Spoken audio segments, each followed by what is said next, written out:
अस्सलाम वालेकुम दोस्तों, क्या हाल चाल है आपका? ठीक ठाक है। उम्मीद है कि आप बिल्कुल एंजॉय कर रहे होंगे। और मेरी जैसे कि इंफॉर्मेटिव वीडियो आपको पता है आ रही है, रोज़ बरोज़ मैं अपलोड कर रहा हूँ। तो इसके साथ आप जो है वो अपनी इंफॉर्मेशन और नॉलेज को बढ़ा रहे होंगे। और बड़े ज़राए हैं नॉलेज को बढ़ाने के लिए। ज़रूरी नहीं कि मैं ही आपको सिर्फ गाइड करूँगा, लेकिन जितना मैं क्रिएटिव आपके लिए चीज़ ला सकता हूँ मैं कोशिश कर रहा हूँ कि मैं उतना क्रिएटिविटी की तरफ जाऊँ और आपको कोई नई चीज़ें बताऊँ। तो आपको पता है कि इस मैं सीरीज़ मैंने शुरू की हुई जो मैथमेटिक्स 9th क्लास की जो साइंस ग्रुप की जो मैथमेटिक्स होती है, वो मैं उर्दू मीडियम के अंदर जो है वो लेक्चर सारे दे रहा हूँ। इंग्लिश मीडियम में भी मैं जल्दी अपलोड करूँगा इसी चैनल पे। अगर आप रहेंगे तो प्लीज़ सब्सक्राइब ज़रूर करें, लाइक करें, शेयर करें, कमेंट करें और अपनी राय बताएं कमेंट के अंदर कि आपको ये वीडियोस किस तरीके से पसंद आ रही हैं और आप कितना जो है इस वीडियो को लाइक कर रहे हैं। तो हमें आपके लाइक से पता चलता है कि आप किस तरीके से जो है वो नॉलेज हासिल कर रहे हैं इस वीडियो के ज़रिए से। तो मैं बेसिकली आज आपको ये बताने आया हूँ कि आज मैं आपको कोई लेक्चर नहीं देने वाला, बल्कि मैं आपको मैथमेटिक्स का सिर्फ पेपर पैटर्न बताने आया हूँ कि आपने किस तरीके से पेपर पैटर्न करना है। जिन बच्चों को पेपर पैटर्न के बारे में पता है वो इस वीडियो को बिल्कुल ना देखें, क्योंकि उनका टाइम वेस्ट हो जाएगा। और जिनको पेपर पैटर्न के बारे में बिल्कुल नहीं पता, ठीक है, जो पेपर पैटर्न नहीं जानते, जो पहली दफ़ा 9th क्लास में जिनको पता ही नहीं पेपर पैटर्न होता क्या है, किस तरीके से हमने कितने सवाल होते हैं, क्या करना होता है और क्या नहीं करना होता, कौन कौन सी चीज़ों से हमें अवॉइड करना होता है बोर्ड में और कौन कौन सी चीज़ों से हमें अवॉइड नहीं करना होता, किन किन चीज़ कौन कौन सा हमारा प्लस पॉइंट होता है और जब हम एग्ज़ाम दे रहे होते हैं और कौन कौन सा हमारा नेगेटिव पॉइंट्स होता है, क्या क्या चीज़ें हमने अपनी जो है वो ना सिर्फ मैं आपको पेपर पैटर्न बताऊँगा, बल्कि यहाँ पर मैं आपको एग्ज़ाम में समझो आपको बिठा कर ही आ जाऊँगा। यानी कि मैं आपको टोटल जो है वो सारी जर्नी बता दूँगा कि आपने पेपर पैटर्न से लेकर मतलब सारा पहले तो पेपर पैटर्न ही पहले बताऊँगा, उसके बाद मैं सारी जर्नी भी बताऊँगा कि आपने किस तरीके से सफ़र करना, अपने साल निकालना और अच्छे से जो है वो मैथमेटिक्स में 75 में से इंशाअल्लाह ताला 75 ही आपने लेने हैं। और बड़े बच्चे जो हैं वो 75 में 75 ले रहे हैं। लेकिन अब हर बच्चे की, मैंने आपको पिछली वीडियो में बताया कि साइकी अपनी होती है, हर बच्चे की साइकोलॉजी अपनी होती है। तो इस लिहाज से मैं नहीं कह सकता कि आप भी 75 ले लेंगे। अगर आपको नहीं समझ आती कोई बात, अगर मैं बताता हूँ या कोई कंसेप्ट बताता हूँ, तो मैं व्हाट्सएप पे आपका नंबर दे देता हूँ, तो आप उसमें मेरे से रब्ता कर सकते हैं। और इसी तरीके से आप कमेंट सेक्शन में, बल्कि व्हाट्सएप से भी ज़्यादा अच्छा है कि आप कमेंट करें, क्योंकि मैं आपके कमेंट का जवाब दूंगा, बिल्कुल दूंगा। अगर आप कमेंट में कोई चीज़ पूछेंगे तो मैं उसका जवाब आपको दे दूंगा तफसील के साथ, और उस पर अगर मैं वीडियो भी बनाऊँगा, ठीक है, एक अलग वीडियो बनाऊँगा, जितने भी आपके डाउट्स होंगे वो मैं क्लियर कर दूँगा। तो हम ज़्यादा टाइम वेस्ट नहीं करते, हम अपना जो है वो आज जो हमने पेपर पैटर्न देना है तो हम उसकी तरफ चलते हैं। तो आपको पीछे वाइट बोर्ड दिख रहा होगा, तो मैं ज़रा आपको पेपर पैटर्न की तरफ मुतारिफ करवाता हूँ थोड़ा सा, पेपर पैटर्न किस तरीके से होता है। ठीक है, दो चीज़ों का हमें ख्याल रखना होता है ना एग्जाम में। एक तो होता है पेपर प्रेजेंटेशन, वो मैं नहीं आज बता रहा, वो मैं अपनी इंशाल्लाह ताला नेक्स्ट वीडियो आने वाली जो अपकमिंग वीडियोस हैं उनमें मैं आपको बताऊंगा।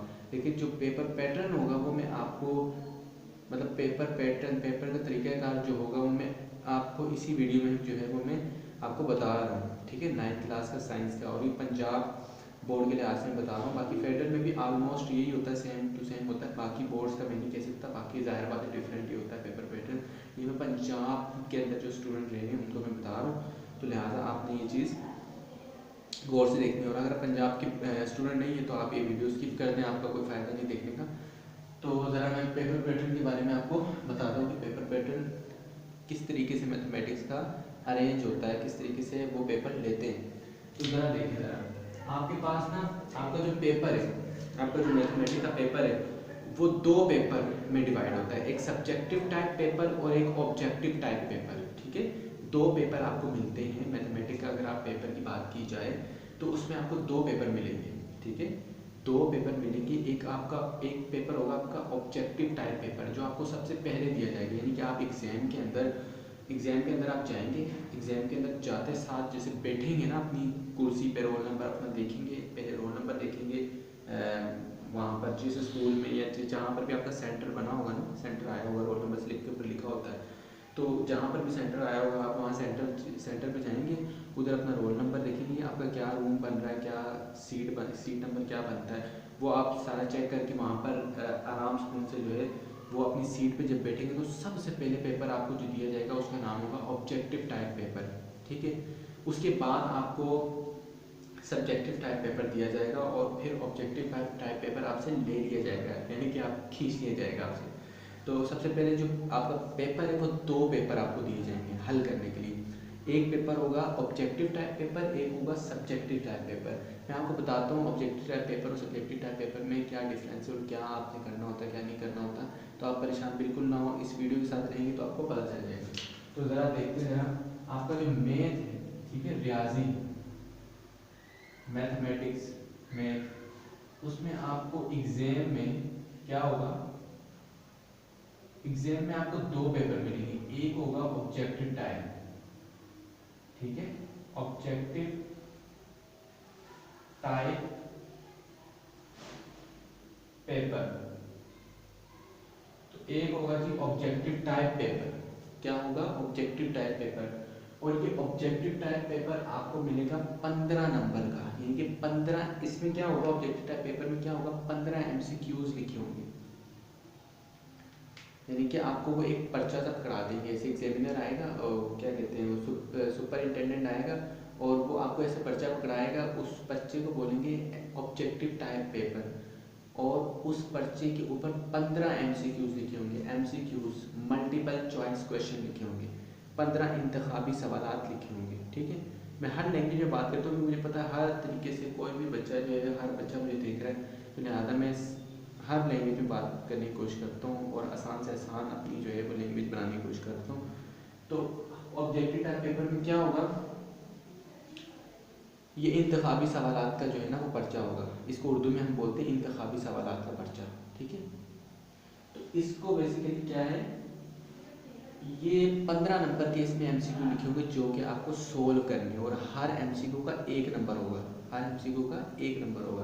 तो इसमें टोटल जो है वो आपको 15 एमसीक्यू होंगे, ठीक है, और हर एमसीक्यू का जो है वो 1 नंबर होगा, तो 15 एमसीक्यू के कितने नंबर हो गए, 15 हो गए, ठीक है।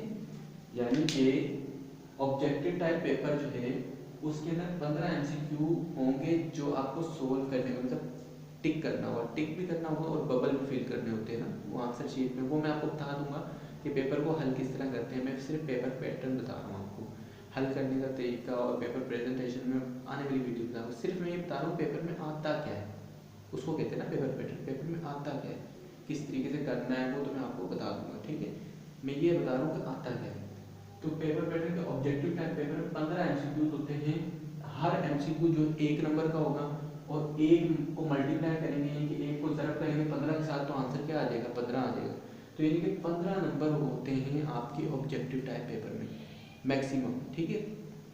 यानी कि ज़्यादा एक बच्चा जो है वो 15 के 15 ही एमसीक्यू सही करता है, तो ज़्यादा कितने ले लेगा नंबर, 15 ही ले लेगा। और अगर एक बच्चा खुदा न खास्ता 1-2 एमसीक्यू या 3 एमसीक्यू या 4 एमसीक्यू गलत करता है, तो 15 से उसके नंबर कम हो जाते हैं, यानी 15 नंबर का ऑब्जेक्टिव टाइप पेपर होता है, ठीक है। और सब्जेक्टिव टाइप, अब अच्छा इसको सोल्व करने के लिए, इसको हल करने के लिए आपके पास जो घंटे बचते हैं, जो आपको मिनट देते हैं वो 20 मिनट देते हैं, मतलब इसको अगर आपको सोल्व करना है तो इसको सोल्व करने के लिए वो 20 मिनट आपको लाजमी देंगे, ठीक है ना, यहाँ पर वो 20 मिनट देंगे आपको, ठीक है, 20 मिनट, ठीक है, 20 मिनट होते हैं।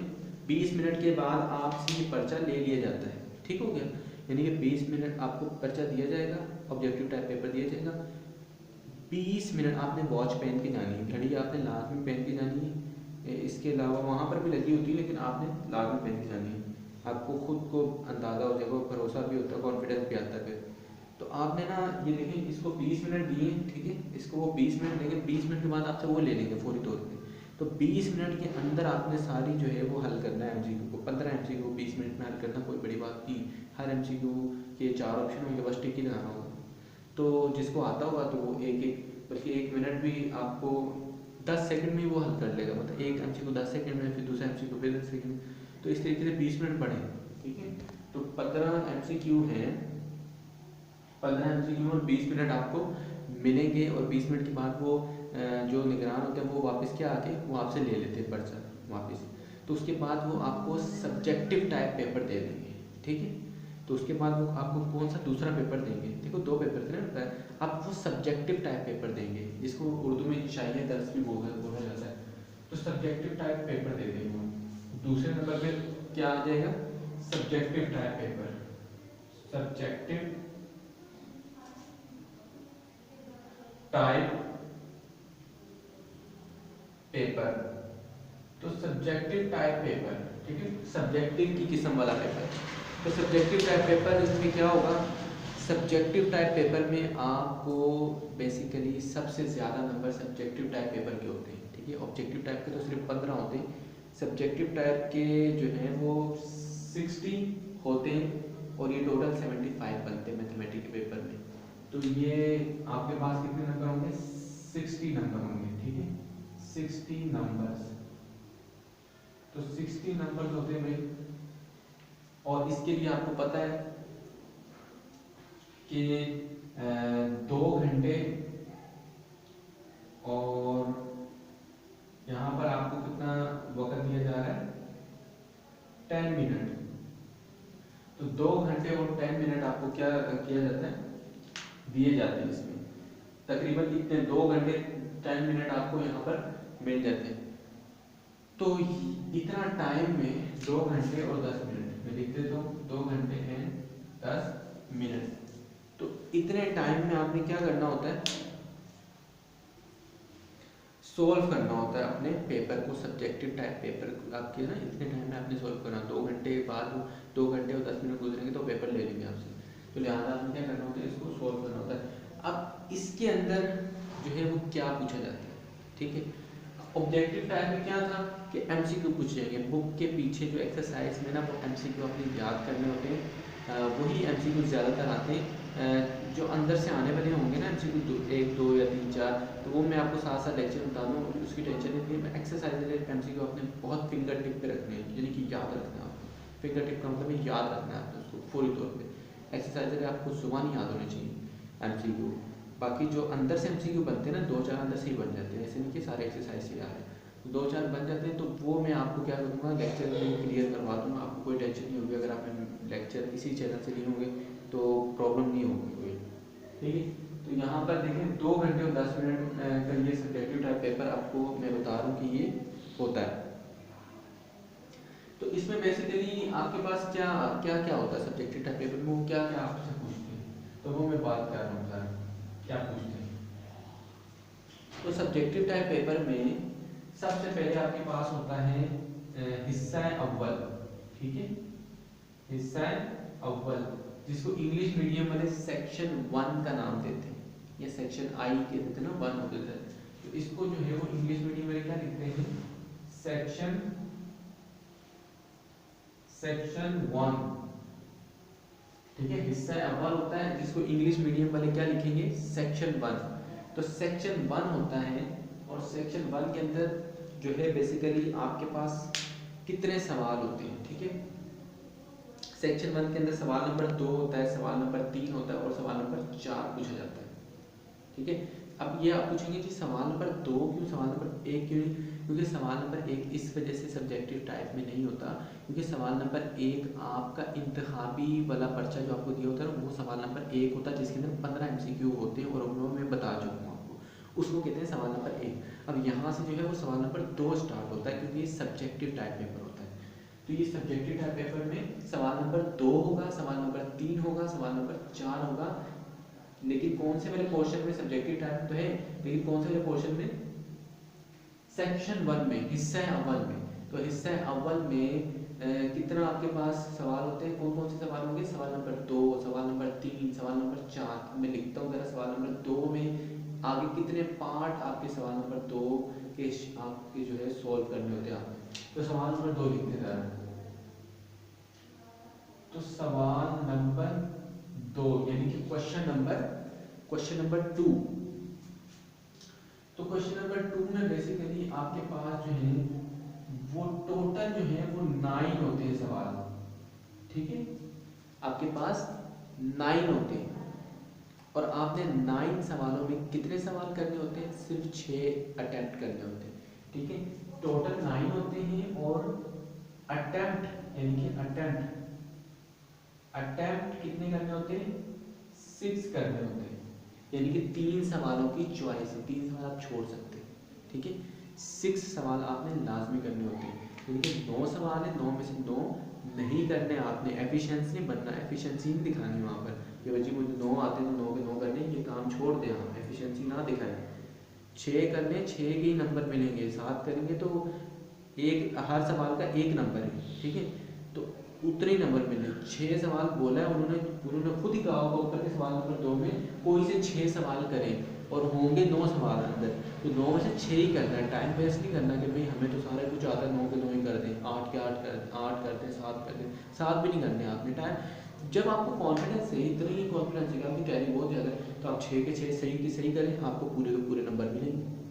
ठीक है, 7 या 8 तो वो बंदा करता है जो कि जिसको अपनी स्टडी पर भरोसा ही नहीं होता, मतलब जो ये समझता है कि भाई हमें तो पता ही नहीं कुछ, मतलब आता ही नहीं, सिस्टम ही नहीं समझ आ रही। तो कॉन्फिडेंस करें ना, आपने पूरा साल कर दिया, 365 दिन कम होते हैं, ज़्यादा होते हैं, 365 दिन बहुत ज़्यादा होते हैं, तो पूरा साल स्टडी की है आपने, तो इतना तो कॉन्फिडेंस आपके अंदर होना चाहिए कि मैं सवाल अटैम्प्ट कर रहा हूँ तो सही करूँगा यार। तो आपने पूरे पूरे 9 सवाल जो है वो अटैम्प्ट नहीं करने होते, सिर्फ 6 सवाल आपने अटैम्प्ट करने, यानी कि 6 सवाल आपने पिक करने और उसको लिख देना है अंदर। और किस तरीके से लिखते हैं, क्या प्रेजेंटेशन है, वो मैंने बता रहा, सिर्फ पेपर पैटर्न बता रहा हूँ कि कितने सवाल आएंगे, क्या नंबर होंगे उनके और किस तरीके से आपके सामने पेपर आ जाएगा, तो ये मैं सिर्फ बता रहा हूँ। तो अटैम्प्ट कितने होते हैं? 6 सवाल आपने क्या करना होता है? अटैम्प्ट करने होते हैं। तो आते कितने? 9 सवाल, यानी कि 3 सवालों की चॉइस होती है और हर सवाल जो है 2 नंबर का होता है। ठीक हो गया, तो 2 नंबर का होता है। अटेम्प्ट कितने करते हैं? 6 करते हैं। ठीक है, 2 6 कितने होते हैं? 12 होते हैं। 2 6 कितने होते हैं? 12 होते हैं, यानी कि जो सवाल नंबर 2 है वो 12 नंबर का होता है। सवाल नंबर 2 कितने नंबर आपको दे सकता है? मैक्सिमम 12 नंबर दे सकता है। ठीक है, अगर किसी बच्चे ने एक सवाल गलत कर दिया, यानी कि 5 सवाल कर लिए 6 में से, तो उसके 10 नंबर आ जाएंगे, 12 नंबर नहीं आ सकते। तो जो टॉपर्स होते हैं वो 12 में से 12 ही लेते थे, यानी कि सवाल नंबर 2 में 12 में से 12 ही लेने हैं आपने। ठीक है, 6 सवाल करने और वो भी सही ठीक ठाक करने हैं आपने। तो 2 यानी कि 2 नंबर, एक सवाल के 2 नंबर, तो 6 सवाल के कितने नंबर? 2 × 6 करना होता है और आ जाता है 12 आंसर आ गया। ठीक है, 12 नंबर होते हैं। ठीक हो गया, 12 मार्क्स होते हैं, मैं लिख देता हूँ मार्क्स होते हैं, 12 मार्क्स सवाल नंबर 2 के 12 मार्क्स होते हैं। अब देखिए सवाल नंबर इसके बाद 3 होते हैं, इसके बाद क्या होता है? सवाल नंबर 3 होता है। अब सवाल नंबर 3 में भी यही कहानी है। ये कहानी किस तरीके से कि उसमें भी क्या होगा? सवाल नंबर 3 में भी 9 सवाल हैं और आपने अटेम्प्ट कितने करने होंगे? अटेम्प्ट करने होंगे सिर्फ और सिर्फ 6 सवाल। ठीक है, और 6 सवाल अगर आपने अटेम्प्ट करने होंगे तो एक सवाल कितने नंबर का? 2 का, तो 6 सवाल कितने नंबर के होंगे? 12 नंबर के होंगे, तो कितने मार्क्स आ गए? 12 मार्क्स आ गए। ठीक हो गया, तो यहाँ तक आपको समझ आ गया कि इसके भी कितने होते हैं? 12 मार्क्स होते हैं। यानी जैसे हमने ऊपर लिखा था कि सवाल नंबर 2 जो है 12 नंबर का होता है, तो सवाल नंबर 3 भी 12 नंबर का होता है और इसमें भी 9 सवाल होंगे और 6 ही आपको करने होंगे। इसी तरह जो है वो सवाल नंबर 4 में भी होगा। ठीक है, मैं अब सवाल नंबर 4 नहीं करवा रहा क्योंकि आपने खुद देख लेना जी, मैं चलो लिख देता हूँ एक दफा ताकि आप नोट करेंगे ना। सवाल नंबर 4, अब सवाल नंबर 4 में क्या होता है? 9 सवाल टोटल 9 होते हैं, 9 में से आपने कितने करने होते हैं? अटेम्प्ट कितने करने होते हैं? मैं लिखता हूँ अटेम्प्ट, अटेम्प्ट का मतलब है आपने करने होते हैं इसको, तो अटेम्प्ट करने होते हैं 6 और एक सवाल जो कितने नंबर का होता है? 2 नंबर का होता है, 2 को मल्टीप्लाई करेंगे 6 के साथ तो क्या आ जाएगा आंसर? 12 मार्क्स। तो हम यहाँ लिख देंगे जी 12 मार्क्स। तो कितने नंबर हो गए जी? आपके पास 12 नंबर हो गए। तो ये इस तरीके से आपके पास सेक्शन 1 जो है सब्जेक्टिव टाइप पेपर का खत्म होता है। और आपको पता है सब्जेक्टिव टाइप का जो सेक्शन नंबर 1 है उसके टोटल कितने मार्क्स होते हैं? 12 + 12 + 12 कितने हो गए? हम यहाँ लिखते जा, यहाँ लिखते जा 12 + 12 + 12, यानी कि सवाल नंबर 2 के क्वेश्चन का 12 थे, सवाल नंबर 3 के भी 12 थे और सवाल नंबर 4 के भी 12 थे, तो कितने हो गए? 36 हो गए। यानी कि 36 मार्क्स का होता है ये, ठीक है, ये 36 मार्क्स का होता है, यानी कि 36 नंबर्स का होता है। सेक्शन 1 यानी कि हिस्सा अव्वल जो आपने सॉल्व करना होता है वो 36 नंबर्स का होता है और आपने 36 नंबर लेने होते हैं अगर आपको बड़ा बड़ा नंबर चाहिए तो 36 नंबर इसके मुकम्मल होते हैं। अब हमारे पास सब्जेक्टिव टाइप पेपर ही आपके पास होगा, उसके नीचे लिखा होगा हिस्सा 2 यानी कि सेक्शन 2, वो हम देखते हैं क्या है।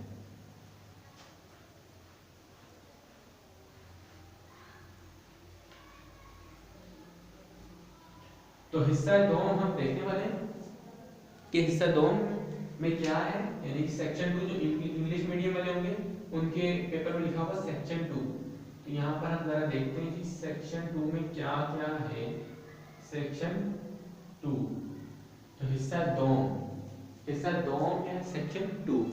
तो भाई सेक्शन 2 जो है वो सवाल नंबर 5 से शुरू होगा, ठीक है, क्योंकि सवाल नंबर 4 तक तो हम सोल्व कर चुके हैं। तो सवाल नंबर 5, 6, 7, 8 और सवाल नंबर 9, ये 5 लॉन्ग क्वेश्चन आपके पास आएंगे, ठीक है। फिर से मैं बता देता हूँ कि सेक्शन 1 जो है वो शॉर्ट क्वेश्चन पर मुश्तमिल था, ठीक है। सेक्शन 1 जो मैंने अभी बताया था ना वो सारे का सारा शॉर्ट क्वेश्चन पर मुश्तमिल था, यानी कि सवाल नंबर 2 के अंदर जो 9 क्वेश्चन थे वो भी शॉर्ट क्वेश्चन थे और सवाल नंबर 3 के अंदर जो 9 क्वेश्चन थे वो भी सारे के सारे शॉर्ट क्वेश्चन थे। सवाल नंबर 4 में भी जो 9 क्वेश्चन थे वो भी सारे के सारे शॉर्ट क्वेश्चन थे और हर एक का एक दो नंबर थे और 36 नंबर टोटल सेक्शन 1 में मिले। अब जो सेक्शन 2 है उसको सेक्शन 2 इसलिए कहा जाता है क्योंकि वो अलग सेक्शन है, क्योंकि वो लॉन्ग क्वेश्चन वहाँ से शुरू होते हैं, ठीक है। और सबसे सवाल कौन सा होता है लॉन्ग क्वेश्चन में? सबसे पहला सवाल नंबर 5, क्योंकि सवाल नंबर 4 तक शॉर्ट क्वेश्चन थे। अब सवाल नंबर 5 में जब शुरू होगा तो वो लॉन्ग क्वेश्चन से शुरू होगा। सवाल नंबर 5, फिर सवाल नंबर 6, सवाल नंबर 7, सवाल नंबर 8 और सवाल नंबर 9 पे काम खत्म होता है आपका मैथमेटिक्स का, ठीक है, सब्जेक्टिव टाइप पेपर का। तो सवाल नंबर 5 हम शुरू करने वाले हैं कि क्या आ रहे हैं। सवाल नंबर 5 यानी कि सेक्शन 2 हम यहाँ लिखते हैं कि सवाल नंबर 5 यानी कि क्वेश्चन नंबर 5।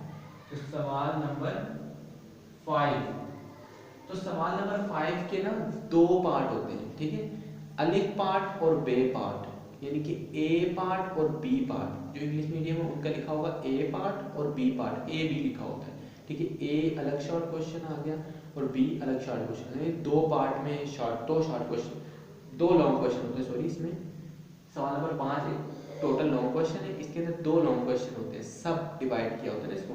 तो इसके 2 पार्ट हैं। उर्दू मीडियम में लिखो तो अलिफ पार्ट आपको कंप्लीट करना पड़ता है और इसका बे पार्ट जो होता है वो कंप्लीट करना पड़ता है आपको। सवाल नंबर 5 का अलिफ पार्ट भी कंप्लीट करना पड़ता है, बे पार्ट भी कंप्लीट करना पड़ता है।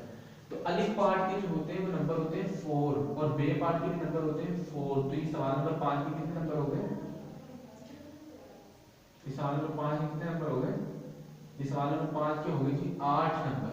तो 8 मार्क्स का होता है ये सवाल नंबर 5।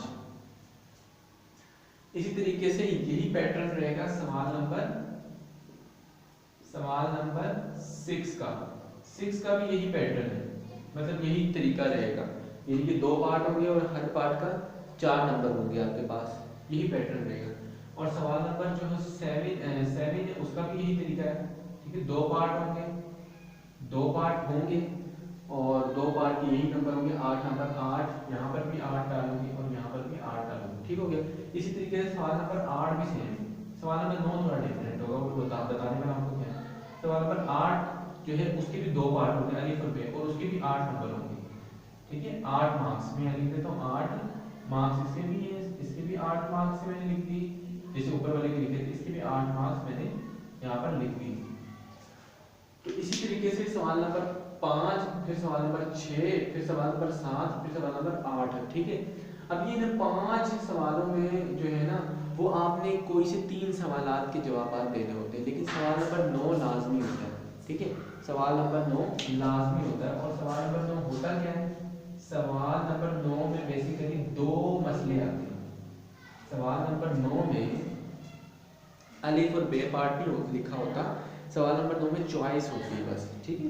इसमें ऊपर तक कोई चॉइस नहीं थी, यानी कि इसमें सवाल नंबर 5 में अलिफ पार्ट था और बे पार्ट था, दोनों के दोनों करने थे, यानी कि ए पार्ट बी पार्ट दोनों करने होते हैं। लेकिन सवाल नंबर 9 में कोई अलिफ पार्ट बे पार्ट नहीं होता, बल्कि दो मसले आते हैं। मसलों को हम इंग्लिश में कहते हैं थ्योरम, ठीक है, उर्दू में हम इसको मसला कहते हैं और इंग्लिश में इसको कहते हैं थ्योरम। तो दो थ्योरम्स आते हैं या फिर दो मसले आते हैं जिनमें से आपने एक सोल्व करना होता है, एक अटेम्प्ट करना होता है। वो एक मसला या एक थ्योरम 8 नंबर का होता है, ठीक है। ये तो 5 4 नंबर के थे ना, वो एक ही 8 नंबर का होता है। तो दो आते हैं, ठीक है, एक चैप्टर नंबर 12 से आता है मसला, एक चैप्टर नंबर 16 से आता है। बाकी चैप्टर्स में से कुछ नहीं आता, आपको चैप्टर नंबर 12 से आएगा और चैप्टर नंबर 16 से आएगा। तो ये आपने मसले के लिहाज से तैयार करने पड़ते हैं आपको, ठीक है। ये सवाल आपका कैसे तैयार होता है कि आपका चैप्टर नंबर 12 जो है वो मजबूत होना चाहिए और चैप्टर नंबर 16 अगर आपका मजबूत है तो आपका ये सवाल नंबर 9 हल हो चुका होता है। तो सवाल नंबर 9 में क्या होता है, ये दो मसले आते हैं, एक मसला इस तरीके से लिखा होता है, फिर एक मसला यहाँ पर लिखा होता है इस तरीके से, और इसके नीचे होता है या ये कर लें या ये वाला मसला कर लें। तो मतलब इधर भी एक स्टेटमेंट दी होगी कोई सी और यहाँ पर भी एक स्टेटमेंट दी होगी, कुछ लिखा होगा, तो आपने उस मसले को सॉल्व करना है। तो मसले ये क्या होते हैं मसले, मैं अपनी वीडियो में लेक्चर में बताऊँगा क्या होगा, लेकिन आपने अभी ये आ रखा है पेपर पैटर्न के लिहाज से। फिर दो मसले आएंगे और आपने सवाल नंबर 9 तभी आपका सॉल्व होगा जब इन दोनों में से कोई एक मसला आपने करना है, या तो चैप्टर नंबर 16 वाला कर लो या तो चैप्टर नंबर 12 वाला करना पड़ेगा आपको। इतनी आपको समझ आ गई ना। तो ये लेकिन यहाँ पर लिखा होता है जी 5 सवाल ना, 5 लॉन्ग क्वेश्चन है, लेकिन 5 लॉन्ग क्वेश्चन में आपने सिर्फ और सिर्फ 3 लॉन्ग क्वेश्चन अटेम्प्ट करने होते हैं। लेकिन 3 लॉन्ग क्वेश्चन में लाजमी तौर पर आपका सवाल नंबर 9 लाजमी होना चाहिए। यानी कि आपको ये नहीं कि आपने भी ऊपर से 3 हल कर लिए और नीचे ये मसला भी कर लिया, 4 हो गए, नहीं 3 ही करने हैं आपने, लॉन्ग क्वेश्चन 3 ही करने। लेकिन उन तीसरे वाले में या दूसरे में तीसरे में आपने लाजमी तौर पर उन तीनों में शामिल होना चाहिए आपका सवाल नंबर 9। सवाल नंबर 9 शामिल होकर आपके 3 मुकम्मल होने चाहिए, ठीक हो। यानी कि 3 लॉन्ग क्वेश्चन मुकम्मल करने, इन 5 लॉन्ग क्वेश्चन में से 2 की चॉइस है।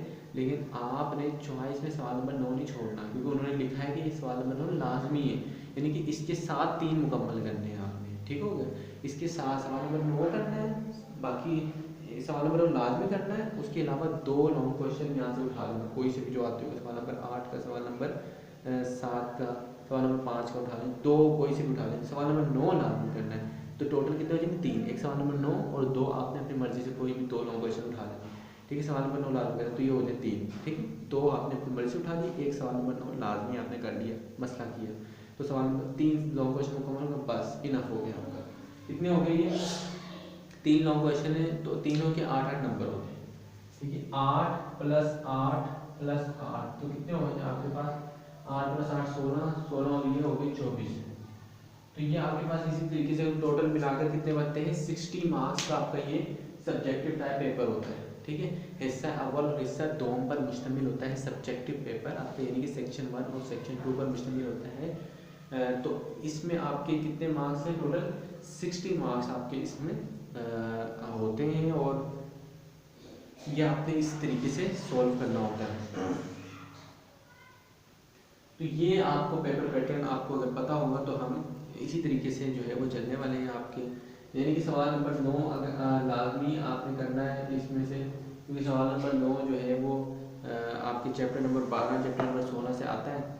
तो लाजमी तौर पे सवाल नंबर 9 आपका तभी मुकम्मल हो सकता है जब आपका चैप्टर नंबर 12 और चैप्टर नंबर 16 आपका बहुत ज़्यादा स्ट्रॉन्ग हो, तो तभी आपका सवाल नंबर 9 सॉल्व हो सकता है। तो वो भी मैं इस चैनल पे डालूंगा, सारा चैप्टर नंबर 12 और चैप्टर नंबर 16 के लेक्चर होंगे।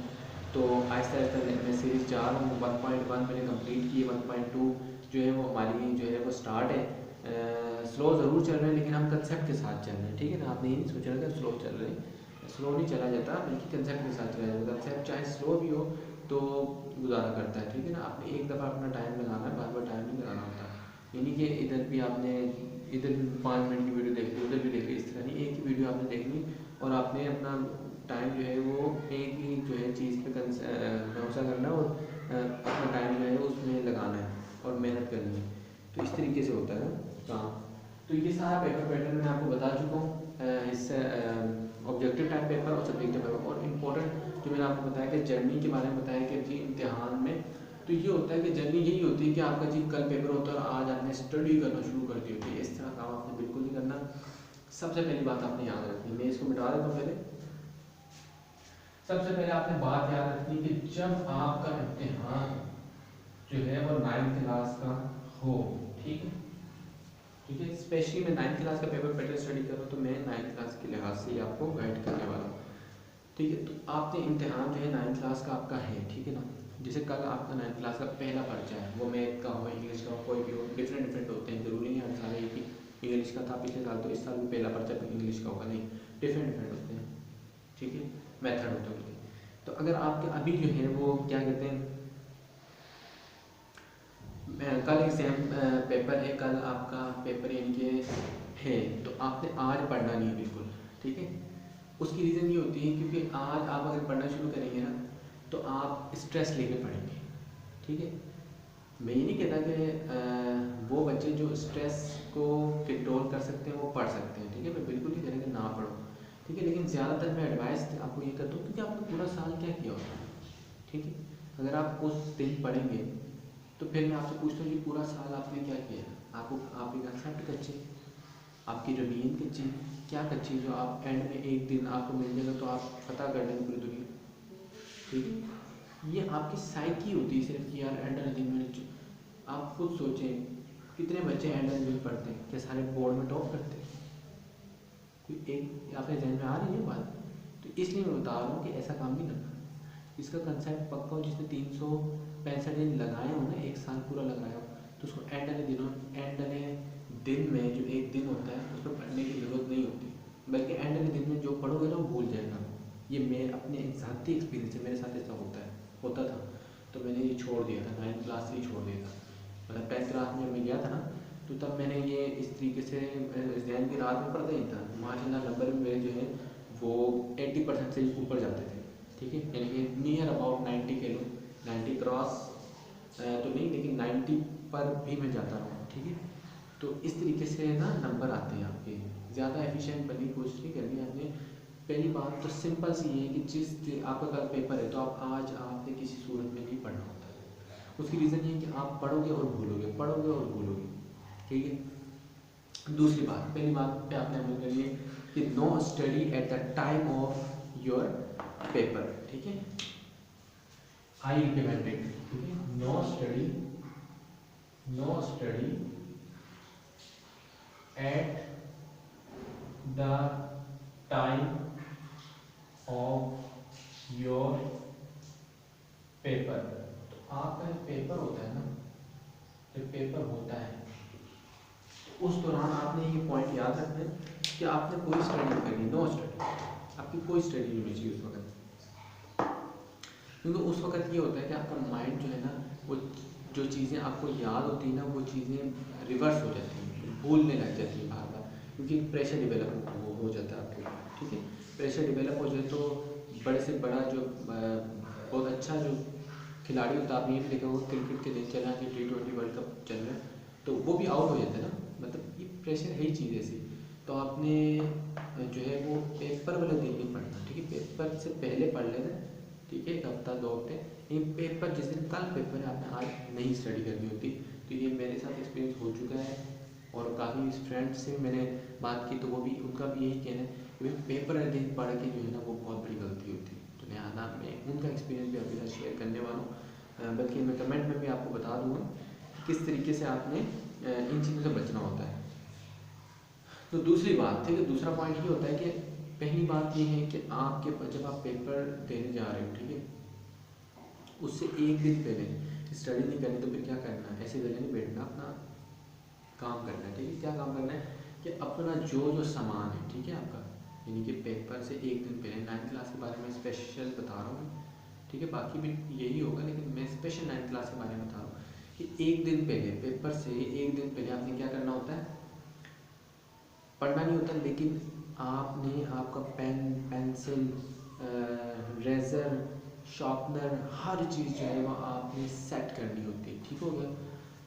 अपनी रोल नंबर स्लिप, हर चीज़ आपने सेट करनी होती है, वेल प्रिपेयर रहना होता है, ठीक है, आपने पूरी तैयारी के साथ जो है ना वो रहना होता है, यानी कि अपना सामान जो है वो तैयार रखना होता है, ठीक है। जो आपके सामान होता है, पेन पेंसिल वगैरह जो आपकी होती है, पेन पेंसिल्स, ठीक है, ये रेडी रखनी पड़ती है, ये क्या रखना पड़ता है, रेडी फॉर एग्जाम, ये आपको रेडी रखनी पड़ती है। पेन पेंसिल्स वगैरह जो भी आपने रखना होता है वो एक दिन पहले आपको सारा कुछ देख लेना होता है कि क्या चीज़ मेरे पास काम में, क्या चीज़ मैंने रखनी, को चीज़ भूलनी नहीं मैंने, ठीक है। और मैथमेटिक्स का पेपर है तो कैलकुलेटर आपको लाजमी है, ठीक है। 9th क्लास में पढ़े तो कैलकुलेटर की जो है वो नीड आपको कब पड़ेगी, मैथमेटिक्स में पड़ेगी, ऑफकोर्स पड़ेगी। आपको जो है वो केमिस्ट्री में भी पढ़ सकती हैं, ठीक है।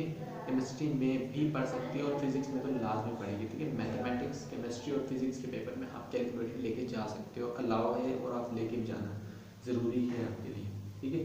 अलाउ तो है उनकी तरफ से, कैलकुलेटर बोर्ड वालों की तरफ से साइंटिफिक कैलकुलेटर लेना है। पहले मैं आपको बता चुका हूँ कि आपने आम कैलकुलेटर नहीं लेना, साइंटिफिक कैलकुलेटर लेना है, ठीक है। मिल जाता मार्केट से, अगर आप बोलेंगे साइंटिफिक कैलकुलेटर लेंगे तो आपको दे देंगे, तो आप अभी से ही ले लेंगे साइंटिफिक कैलकुलेटर, क्योंकि अभी जो मैं लेक्चर पढ़ाऊँगा मैथमेटिक्स के जो आगे लेक्चर आ रहे हैं वो कैलकुलेटर के बिना आपके नहीं सॉल्व होंगे, तो आपने आगे आपको कैलकुलेटर काम आएगा।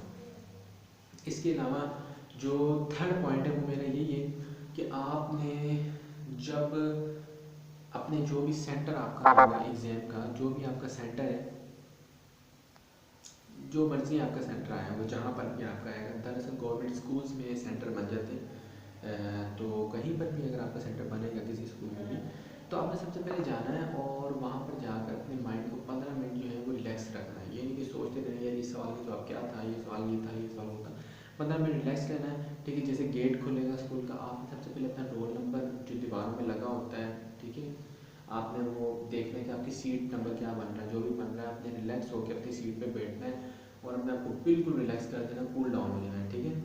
तो तीसरा मैं जो आपको बता रहा हूँ क्या है, रिलैक्स रहना है आपने, ठीक है। रिलैक्स मतलब बिल्कुल रिलैक्स रहना है। पेपर के अंदर जो आपकी सीट आपकी मिल गई, आपकी बन गई, तो आपने उस सीट पे जाके क्या कर लेना, रिलैक्स रह लेना। तो उसके बाद आपको ना, आपने पेपर सॉल्व करना है तो आपने जल्दबाजी नहीं करनी, ठीक है ना। जल्दी करनी लेकिन जल्दबाजी नहीं करनी है आपने। जल्दी इस तरीके से करनी है कि आपने ये अंदाज़ा लगाना है कि यार इतने टाइम में, टाइम डिवीजन भी मैं आपको बताऊंगा कि आपने शॉर्ट क्वेश्चन को कितने देने, लॉन्ग क्वेश्चन को कितने देने, तो मैं वो बता दूंगा आपको कितने देने। लेकिन अभी मैं ये बता रहा हूँ कि आपने बिल्कुल अपने ईजीली और आराम से अपना पेपर सॉल्व करना होता है, ना कि जल्दबाजी करनी होती है। जल्दबाजी में ये होता है कि आपने एक क्वेश्चन गलत हो गया, दूसरा क्वेश्चन गलत हो गया। और हाँ, चौथी इंपॉर्टेंट बात है, आपने अपने साथ एक रिमूवर भी साथ लेके जाना। देखो रिमूवर जो है वो अलाउ तो नहीं है, मतलब इस सेंस में अलाउ नहीं कि आप मतलब यूज़ नहीं कर सकते ना उसको, लेकिन मैं मशवरा दूंगा अगर आप लेके चले जाएँ, अगर वो मना करते हैं, बहुत ज़्यादा मना करते हैं, तो आप भाई उनको पकड़ा देना, वहीं से पकड़ा देना, लेकिन आप लेके चले जाना ज़रूर। क्योंकि रिमूवर पता क्या होता है, इंसान का कोई भरोसा नहीं होता, कोई भी गलती हो सकती है, ठीक है। जितना मर्जी आप परफेक्ट हो, जितनी मर्जी कुछ भी आप एक गलत पेन से, इंक पेन से जो कुछ लिख रहे हो डेफिनेशन, थोड़ा सा ऊंच नीच हो जाती है तो आपका प्रेजेंटेशन का सत्यानाश बेड़ा गर्क हो जाता है। तो लिहाजा वो काम आपने नहीं करना, रिमोट लेके चले जाना, एहतियातन लेके चले जाना है, ठीक है। इस्तेमाल नहीं करना आपने, ऐसे ज्योमेट्री में रख लेना, लेकिन एहतियातन लेके चले जाना आपने। जो अगर कोई इस तरह का मामला हो जाता है आपके साथ तो आपने उसको कट कर देना, ठीक है। एहतियातन बात कर रहा हूँ वैसे तो, अगर आप तो बहुत ज़्यादा अगर कॉन्फिडेंस है अपने ऊपर कि आप इसको गलती होगी इस तरीके से, आपकी बहुत प्रैक्टिस है, तो आप नहीं लेके जाना रिमूवर। एडवाइस मैं नहीं कर रहा रिमूवर की, लेकिन मैं ये चाह रहा हूँ कि आप लेके चले जाना रिमूवर एक दफ़ा, ठीक है। एडवाइस